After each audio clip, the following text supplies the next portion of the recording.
To add a wishlist to Shopify, you will need to create a wishlist page in your Shopify store. This tutorial will walk you through the steps to create a wishlist page in Shopify. First, you need to install a wishlist app from the Shopify App Store.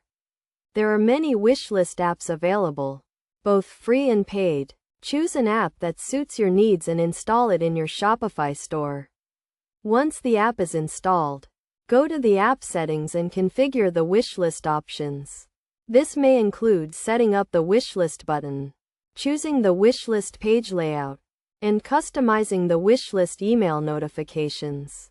Next, create a new page in your Shopify store by going to the online store section and clicking on Pages. Click on the Add Page button and give your page a title, such as Wishlist. In the Page Content section, add a table or a list to display the wishlist items. You can use a table to display the product image, name, price, and remove button. You can also add a message to remind customers to log in to view their wishlist. To make the wishlist functional, you need to add the wishlist app code to the page. This code will allow customers to add products to their wishlist and view the wishlist page.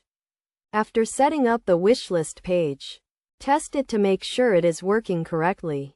Add a product to the wishlist and view the wishlist page to make sure the product is displayed correctly. Finally, add a link to the wishlist page in your store navigation so customers can easily access their wishlist. You can add a link to the header or footer of your store, or add a button to the product page. By following these steps, you can create a functional wishlist page in your Shopify store and provide your customers with a convenient way to save products for later purchase.